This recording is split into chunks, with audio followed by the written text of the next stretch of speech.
नमस्कार, स्वागत आहे तुमचं आपल्या स्पाइस कन्या चॅनलमध्ये। तर आज आपण एकदम खमंग, टेस्टी आणि अप्रतिम चवीची अशी भरली भेंडी बनवलेली आहे। आणि रेसिपीला सुरुवात करण्या अगोदर तुम्हाला एक छोटीशी रिक्वेस्ट करते, तुम्ही जर आपल्या चॅनलवर नवीन असाल तर प्लीज चॅनलला सबस्क्राईब करा। आजची आपली भरली भेंडी ती आहे ती खूप स्पेशल आहे। कदाचित तुम्ही या अगोदर अशी भेंडी बनवलेलीच नसेल। आपण यासाठी खूप सिक्रेट असा मसाला बनवून ही भेंडी बनवलेली आहे। तर चला रेसिपीला सुरुवात करूया। तर आपल्या रेसिपी म्हणजे अस्सल मराठमोळ्या चवीच्या आपल्या रेसिपी भन्नाट चव घरची प्रेम आमचं। तर चला रेसिपीला सुरुवात करूया। आपण ही भेंडी जी आहे ती व्यवस्थित स्वच्छ धुवून पुसून घेत आहेत। तर आपण साहित्य पाहूया।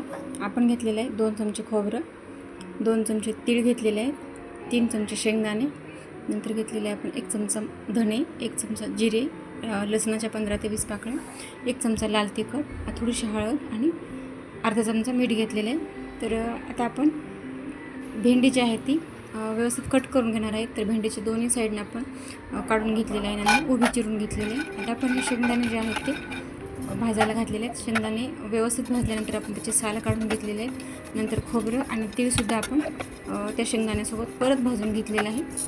आणि आता आपण घातलेलं आहे 1 चमचाभर धणे आणि जिरे। तर हे सर्व मसाले आपण आता व्यवस्थित भाजून घेतलेले आहेत। सर्वात शेवटी आपण घातलेलं आहे लसूण। आणि आता हे सर्व आपलं भाजून झालं की आता आपण ह्याला मिक्सरच्या भांड्यामध्ये घालून बारीक करून घेणार आहे। तर तुम्ही हा मसाला जो आहे ना कुठल्याही सुक्या भाजीला वापरला तरीही चालतो। मी वापरला तर भाजी खूपच टेस्टी झाली होती।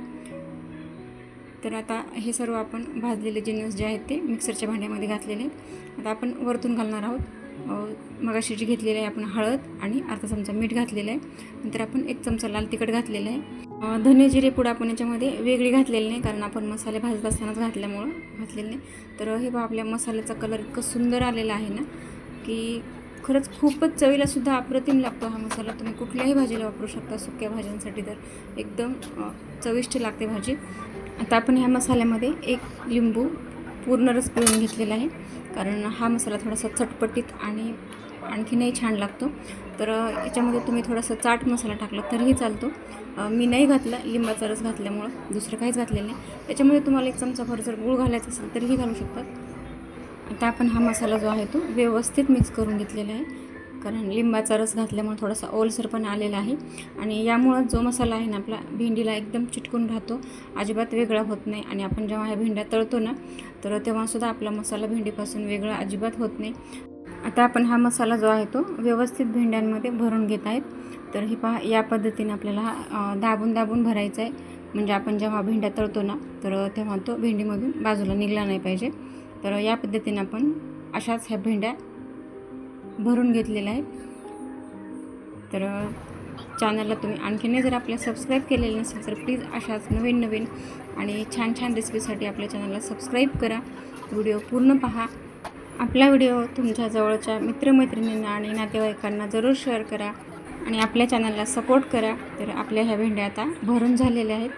तर कलर किती सुंदर दिसत आहे तुम्हाला व्हिडिओमध्ये। तर आता आपण एक पॅन ठेवलेला आहे गॅसवर आणि आपण आता 3 ते 4 चमचे तेल घातलेलं आहे। आता आपलं हे तेल व्यवस्थित तापलं की याच्यामध्ये आपण एक करत अशी भेंडी सोडून घेणार आहे।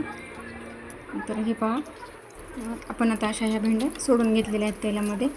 आणि आपण आता ह्याला 6, 7 किंवा 9 मिनटापर्यंत वाफवून घेणार आहेत। अधूनमधून आपण त्याला चेक करणार आहेत, कारण कधी भेंडी थोडीशी जर निबर असेल तर जास्त वेळ लागतो आणि जर कोवळी असेल तर पटकन शिजते।